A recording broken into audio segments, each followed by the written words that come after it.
Hi, I'm Alli. Hi, I'm Andrei. And this is the Love is Blind podcast.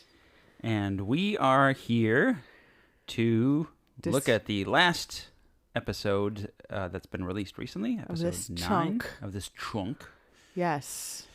The episode is called Secret Rendezvous. And the description is, as the weddings loom, the couples strive to make a good first impression on their partners' families and friends. A shocking confession causes a stir. Much to discuss here, but before we get started, quick reminder that if you like our podcast, then please subscribe to us, follow us, like us on Instagram at Love is Blind Podcast, give us a 5-star rating. We have gotten a few more 5-star ratings and we're very excited about it. Also, due to what is our persistent demands, some of you have been engaging with us on social media, and we love that because we love this show and love the different takes everybody has on it. It's sincerely very fun for us, so keep it coming. Yeah, and I wanted to give some shout outs to folks who gave us good reviews. So we have L Rager 7 or EL Rager, El Rager 7. Sure. And Tintinks. Thank you so much for your messaging. Also, Odafin Tootala, J.N. O'Driscoll, and Briar. I think it's Jane. I would Jane? go with Jane with Jane? that one. Yeah. That's probably right. Yeah. Jane O'Driscoll. Thank you so much. And Yeah. also Briar. Thank you so much for reaching out to us and making us feel... We love you back. Yeah, it makes us feel like we're being oh my heard. gosh, we have a Love is Blind relationship with you all. That's... We're falling in love through the medium. And we don't know what you look like. Whoa, we don't even, yeah. I mean, on Well, I guess we Instagram, we kind kind of know. Yeah. Well, It's actually kind of the reverse, where we know only what you look like and not much about your personalities. Yes, that's true. Well, not the folks on Apple Podcasts. So if you want to fall in love blindly with us, I guess rate us on Apple Podcasts. Okay. All right. Well, that was more successful interaction than much of what we're going to see in this episode. Yeah. We go ahead and get started. So before we start, notably absent from this episode is Kenneth and Brittany. I mean, I think they just that was it. I know. I'm not surprised we saw them break up the last episode, but I thought there was going to be some rearing of a Kenneth head or something, like a Hydra, where it's like you chop him down and then 2 more Kenneths pop up. And I think, yeah. Yeah? I don't know. The way he reacted to the breakup by just sort of being like, oh, okay, that's it. He didn't seem to have a lot of love lost there. He seemed happy to move on. I thought they were going to have a scene of them like talking or something. I mean, don't get me wrong. I thought he was going to be like, continue to be whatever we saw in that last episode. But I thought at least the producers would not give up an opportunity to have them talk. If they don't talk again before the reunion, I don't know. Would I be surprised? I guess. But yeah, I guess I'm still reeling from whatever happened then, Yeah. Yeah. As are apparently all y'all. Yeah, we've gotten some messages about that. And thank you so much for interacting with us. It's cool to get that reaction from you guys. Such a 180, you know? Yeah. So this episode starts with Chelsea and Jimmy, who are apparently made up. I do notice that it appears to be morning and Jimmy might be drinking coffee and she might be drinking wine. Right. But whatever. Yeah. They're making up. I hate that they're making up. I do too. And also the way it was portrayed, it was edited in such a way to kind of like they're sitting on the bed and they're kind of quiet and you're just kind of like, why are they even in the same room? What's going on? Like, I thought that this was like a denouement of their previous discussion, but instead we're seeing this as He's essentially he's there, and they are seemingly completely made up. And I think like you, I was bummed out by this. And I mean, I guess there's some acknowledgement of something from her side, but this reconciliation bothered me because they're each they're each owning a role in the Mm-hmm. conflict, and Mm-hmm. usually I would be all for that because we do play a role in any dynamic with another person, and it's important to look at that. But in this instance, it was like, okay, yes, Jimmy could communicate better. He shouldn't have used the word clingy, I guess. But Mm. again, it's not like he just came to her and said, hey, you're really clingy. He, like a scared dog being backed into a cage, like just nipped, you know? And I don't think that's an equally like egregious flaw as whatever she was putting him through. And hey, I'm as surprised as anybody to like Jimmy as I do, as much as I do, but I do, and he only grows on me in this episode. But dude, like, please say no at the altar. Yeah.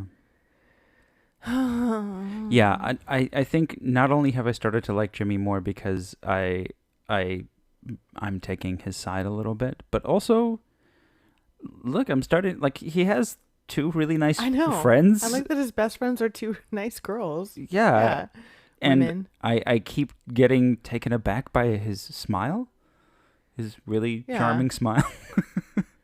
Yeah. I like Jimmy. What am I gonna say? I can't deny it. I'm just bummed that he's still here. Mm-hmm. Mm-hmm. And they kind of make this joke Right. about her not wanting to initiate sex again. I could be less emotional. The sex stuff, but it's like, really? Do you guys think that's what the issues are? Is that she can be too emotional and Jimmy could communicate better? Yeah, I think she just says, I need to work on my emotions Yeah. or something like that. Yeah. It's very generic language. I mean, too. it's true. Yes, but it's not, it doesn't seem as though she's reflected on her actions and decided what that would actually mean, what that work would actually entail. Right. I think we're both picking up on like they're treating this as a surface issue when I think I'm feeling, and I think you are feeling too, that this is deep, Hmm. you know?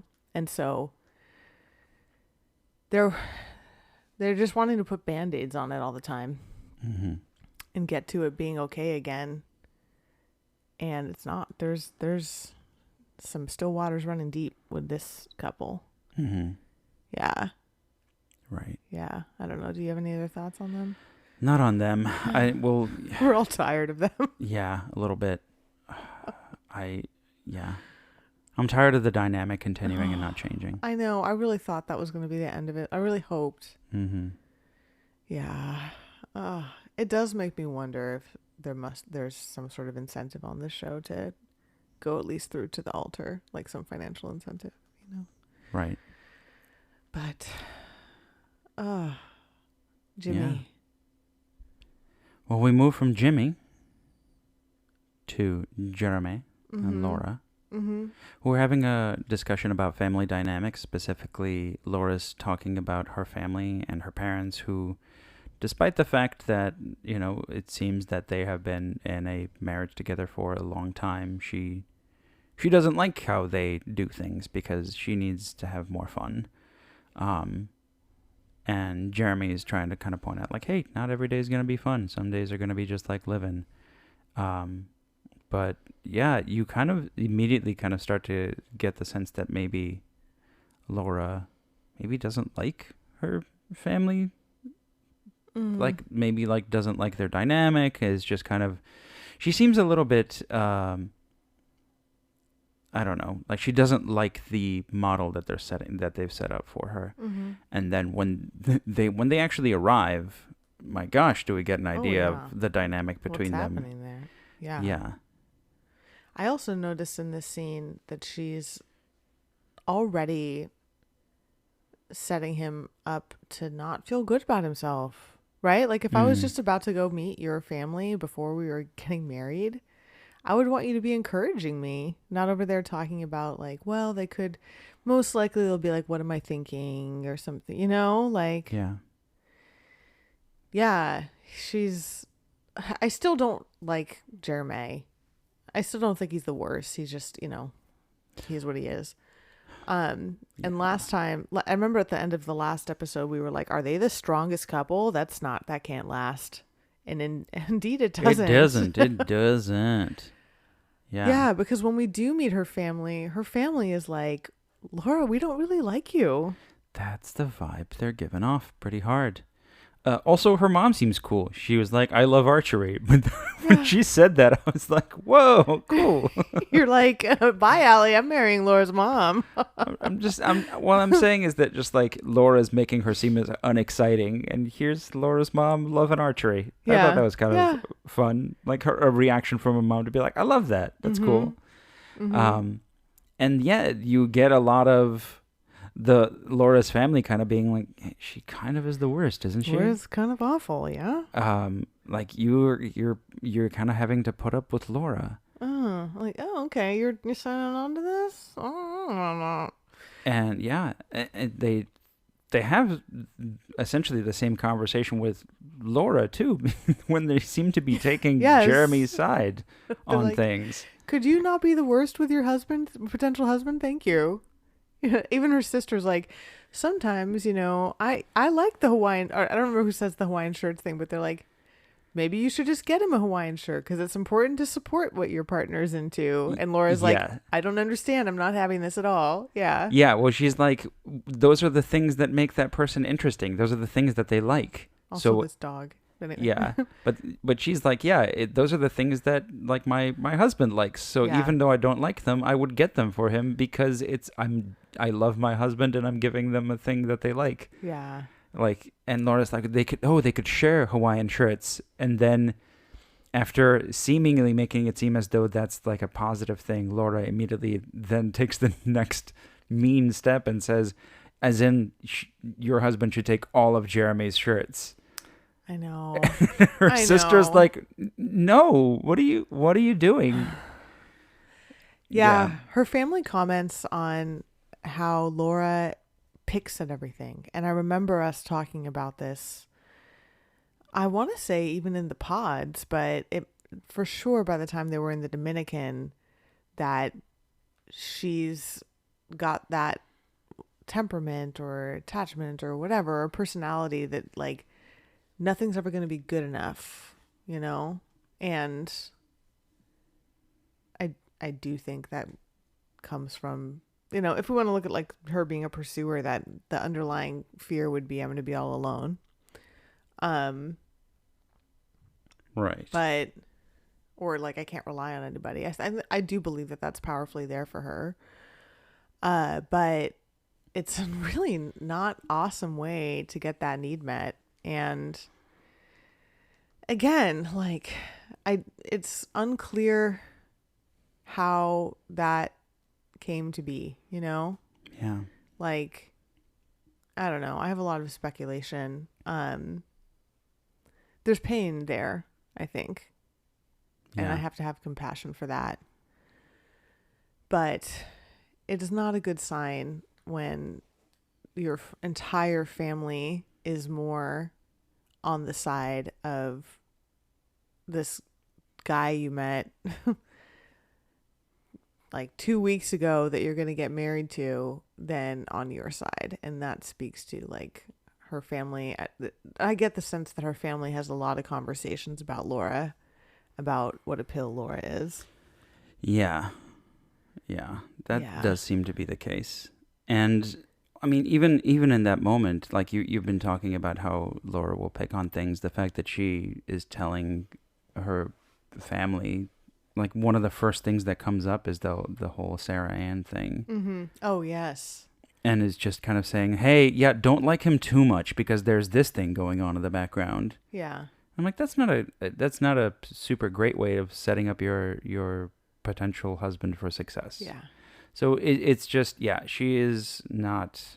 Again, I wonder what it's like to work for her. It's like if you pause for a second and think about what her internal world must be like, it's like, oh, this restlessness that I got to get to this next thing because wherever I am is not good enough. So I'm sure she puts that same thing on herself, but it also comes out in other people. And that, I think, I mean, it's just rough. Again, another pitch for therapy. not not even my own self-interest. I can't work in North Carolina, but like, yeah, they yeah. Her family validates a lot of what we've been noticing this whole time.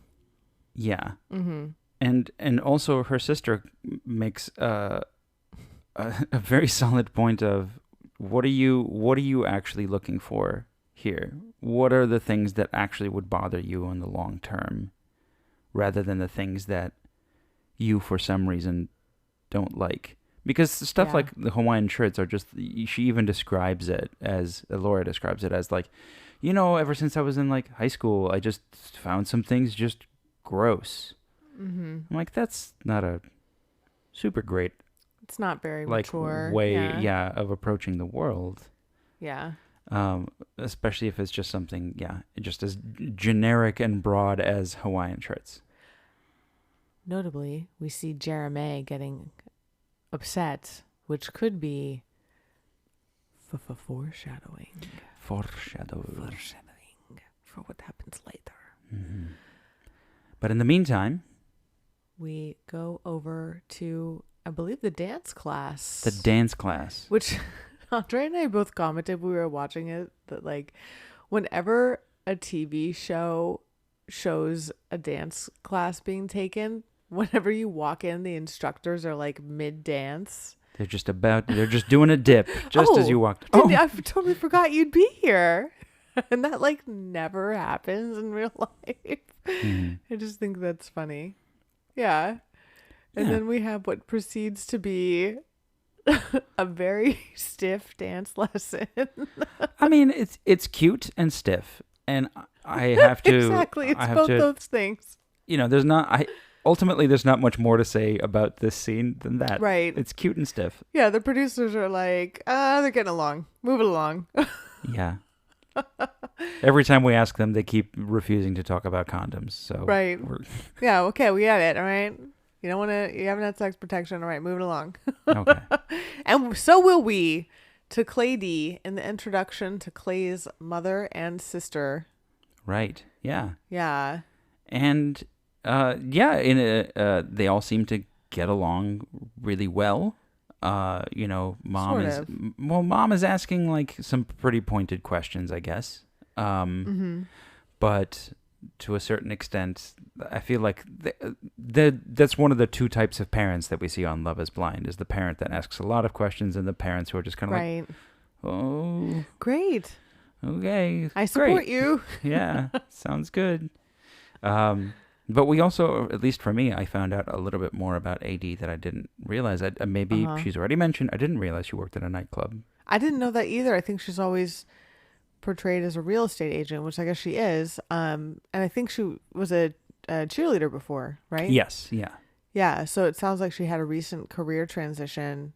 But what does seem to come across is they have incompatible schedules, and also AD has a lot more free time than Clay. Well, at least for the time being, because she chose not to just jump back into work immediately, whereas Clay did jump into work immediately. Because he points out that as soon as she starts, that's when from his perspective, that's when the incompatibilities are really going to show up. And he's kind of saying, well, it's okay that I'm unavailable because soon you're going to be unavailable too.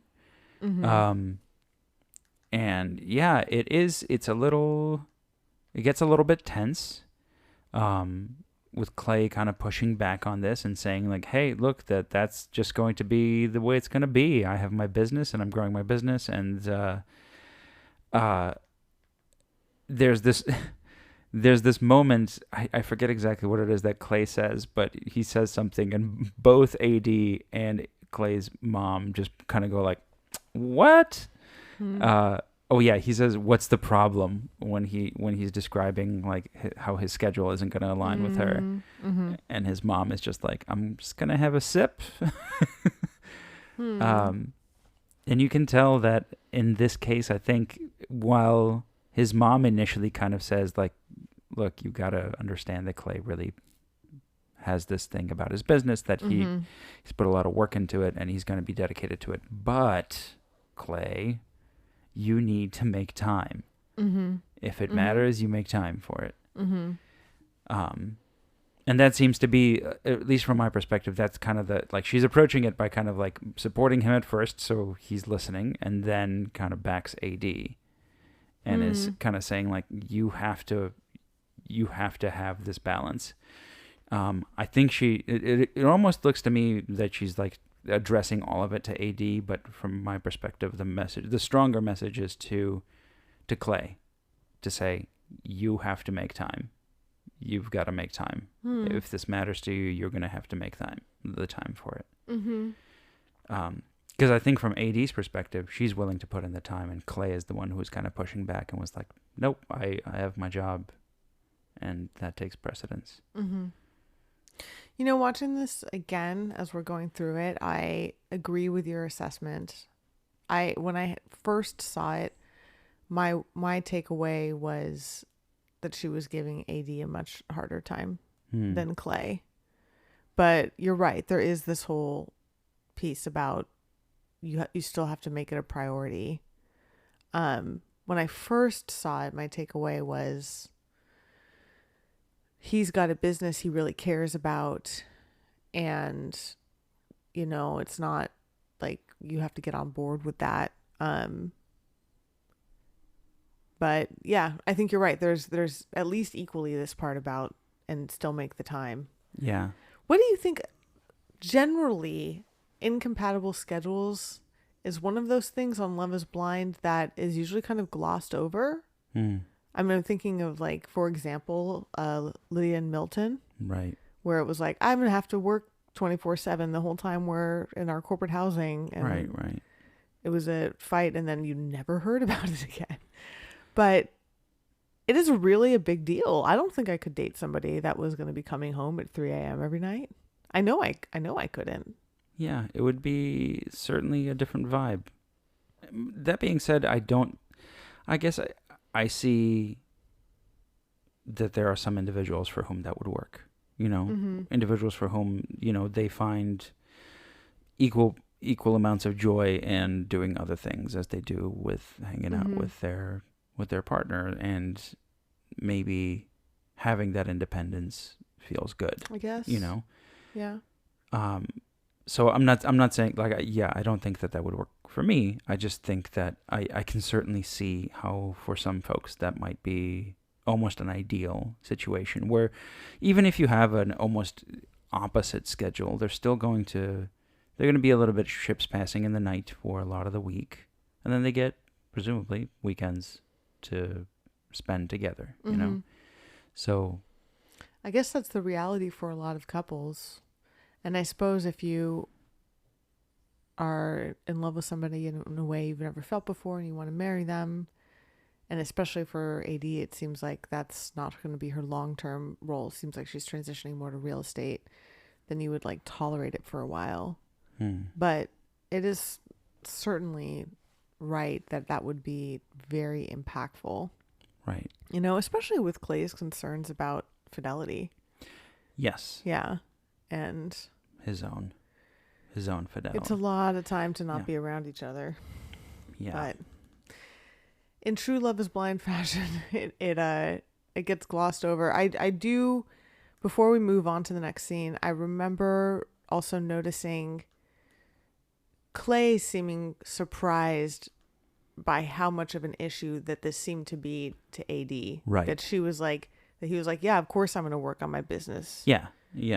And so it seems like they haven't really talked about that before. I don't think that had really come up. No. Yeah. It seems to have been brought up as a result of the questions around what she does for a living. Right. Yeah. Yeah. So we'll see how that plays out. I mean, I don't think it's going to be an issue that's big enough for them to make or break whether they get married, but it might be an issue that we find out about at the reunion. Right. Yeah. So we move to Chelsea meeting Jimmy's two best gal pals, and we commented earlier that we both like that his two best friends are women. Yeah. This meeting goes really, really well. Yeah. You also, again, I get a picture of Jimmy that I didn't expect. One that was at moments kind of shy and deferential. Like he wasn't, I think that's the thing that I ultimately like about Jimmy is that he's in a group of three women and he's not massively taking up space. Which, that's your vibe. That's my vibe. Don't take up space, men. Just that's not our message. I mean, look. Maybe have awareness. Have some awareness. Yeah. But, Yeah, it's very cute. Yeah, he's adorable. He blushes a lot when he's talking about her, and it's it's a really adorable meeting, and they all seem to get along. Yeah, my only glitch with this interaction is that it points more towards these two getting married. Yeah. Well, it's the things that I think gave me a little bit of pause is whenever now, having seen their actual interactions and their actual arguments, when they are now describing each other in the way that they're describing each other, to like when Chelsea is describing their love together to Jimmy's friends, I'm a little bit like, are you seeing the same thing we're seeing? That's kind of an exaggeration, Chelsea. You don't get along that well. Right. I'm kind of an emotional lady is 25% of the story. Yeah. She's like, he sees me. I'm like, you were complaining about how he doesn't see you. Well, that's the thing with someone like Chelsea and her attachment stuff is like, there doesn't need to be internal consistency, And that can be some of the most perplexing stuff. Yeah.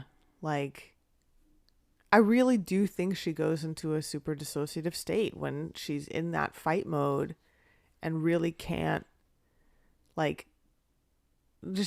be reached. It's like she doesn't know what she's saying totally, So when she's sort of back, it's like, oh yeah, I'm just emotional. And it's like, okay, I wonder what it's like for her to see this footage. We talked about Kenneth seeing the footage. Yeah. Yeah. I wonder if it's going to open her eyes to some stuff seeing her own footage. Yeah.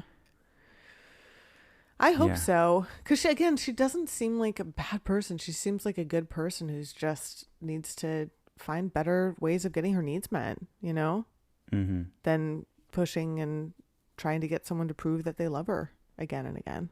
Right. Right. But yeah. Yeah. I think the last meeting of this episode is Amy meeting Johnny's siblings. Yeah. Another meeting that goes really well, so we'll move right along. I'm kidding. I mean, I'm kidding, but also not. I guess I should have kind of expected it because, it tends to be the case when you have, well, maybe this is a complete stretch, but I kind of anticipated that his siblings were going to be kind of fun. And they are kind of fun. I like their vibe. They're really supportive and happy and really into everything about Amy, and they're also into the closeness that they seem to already have, the fact that they know little secrets about each other, like Amy knows his almost name. His almost name. Stone. Stone.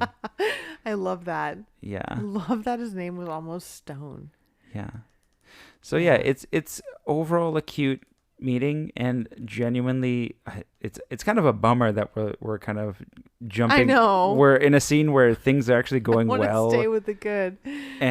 But at the same time, there's just a little bit less to say about it. Other than to say this is real. This is real. Like, we are so oriented towards what's not Andre and I only, but we as people are so oriented towards negative. It's actually really hard. Try it sometime. Try having a conversation with a friend sometime where it's just you asking them about positive things in their lives and see how long it lasts.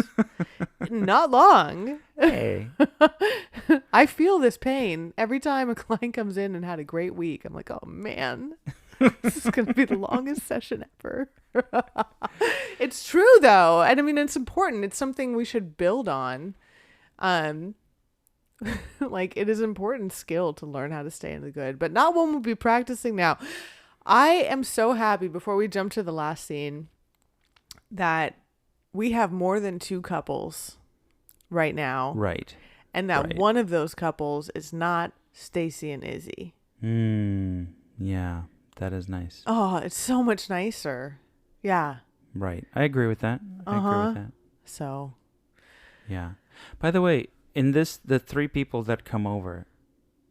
Oh, okay. I see. It's just a sibling and a fiance. It's 2 siblings and a fiance. I was about that was about to be my question, whether that gentleman was his brother, because I know he has 5 siblings, right? Yeah, I don't know. Maybe he probably said so. Yeah, I think he grew up in a Yes, in the large last family, episode. tiny Yeah. house. Mm-hmm. But I thought that was his brother. But the fact that he's not, and it's a fiance of his sister, either he seems to, the way he's reacting to Johnny is in such a way that I was like, oh, this guy really cares about Johnny's well-being and happiness. Mm-hmm. He's a yeah. good dude.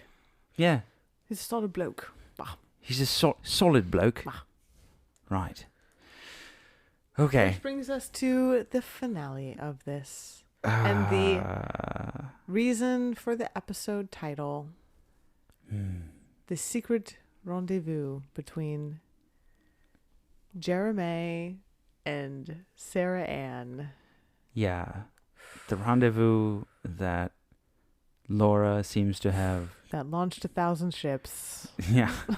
She seems to have predicted it pretty well.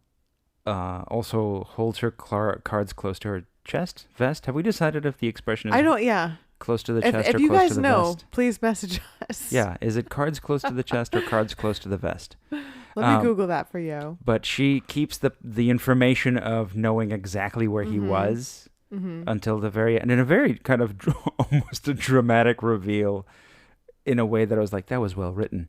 I know it's not a written show, but I'm saying the dramatic tension built up in such a way where she was telling him, like, why would I be checking my location? Why do you think that would have been a thing that would have made me feel better? That you shared your location with me, given that you were out until 5:30 in the morning. Yeah. And then we find out that she had been watching him. And hoping that, well, I guess not hoping he would lie, but seeing if he was going to lie. And indeed he does. Yeah. And I mean, the way he even tells the story is so sus. Yeah. I mean, she asks him where he was, and he begins in a very defensive way, like almost from the very beginning. He's like, well, this is what happened, and then I did this, and then I did this, and of course then we did this. Like his energy is weird from the very beginning. So yes, very suspect. He's got guilty written all over his face. Yeah. I mean, he starts off with sunglasses on. It's like, what is his angle here? Because if he's doing that, and if he's coming all defended with the sunglasses and the phone, barely interacting with her, it's like he's trying to just end the relationship right there. And so why lie? Like, he doesn't seem to care about the relationship continuing. In his mind, what is the best case scenario that's arising from this interaction? Is that he's just going to be surly and salty, and then like it'll just blow over? I guess. That's not the Laura that we know. Right. And I mean, even in that case, he comes in annoyed, like almost annoyed that he's being questioned. I can't believe we have to talk about this. Can't believe you want to know about this thing. Because he is the worst, you know? It's... yeah. God, people are confusing sometimes, you know? Yeah, well, he's just immature. He's just Right. like totally immature. He would he have done that regardless of going to see her parents and it going so badly? Maybe, probably. But I don't think that helped. And it sounds like she was, for all of Laura's BS, like she was spot on that he did not shut down that interaction with Sarah Right. Ann on Instagram Right. and instead encouraged it. And he had a story around it, but we all knew that what was really going on was he wanted to leave that door open. Right. And he seems into Laura. There's imperfections. He doesn't like being picked. But I don't want to put this all on Laura as like an excuse for his bad behavior. Like I think he just sucks. Just is a sucky dude. And he is very young and immature and like not used to being caught in his stuff. And yeah, like I'm trying to come back because I always like to approach people from a place of kindness and compassion. And if I give him like the best, like kindest perspective, he's a person without great tools to handle complicated emotions, and he's feeling overwhelmed and probably can't name internally what's going on for him. There's just a lot happening, And I mean, there is like, he is suddenly getting married, and a week ago he could have married someone else. That is a huge amount of emotions for anybody to deal with, even if you are fully equipped with the range of emotional tools, and this person is not. So, okay, so he collapsed. I want to have that compassion towards him. It does not make what happened okay. Right. Right. Yeah. Yeah. I mean, it's hard. It's hard to say anything else about him other than like essentially wrapping all of that up. The fact that he's immature. He's emotionally immature. He, like to your point, doesn't have the tools and doesn't seem to have put in any work on developing those tools. And his actions just hurt people as a result. And yeah, he just kind of sucks. I know, and I think I'm tripping over myself a lot with words because I don't like the idea of like completely writing people off or not having kindness towards them. Like, and so when we're saying things like he sucks or he's the worst, obviously we're being facetious but I mean, we're being truthful, but like it is very black and white and people are more complicated than that. So that's just just as my like orientation as a person, I want to say that, but in like my role as a podcaster breaking down this show, like it's totally not okay. Yeah, and exactly. Yeah. She says she's going to leave, and I hope she does. It sounds like she probably does. Yeah, and I mean, the preview of the following episodes shows 0 glimpses of the two of them or of Kenneth and Brittany. We certainly see a little bit of Trevor and a little bit of Jessica and a little bit of Sarah Ann. So that's certainly a little bit of producers pushing forward a little bit of drama with all of that.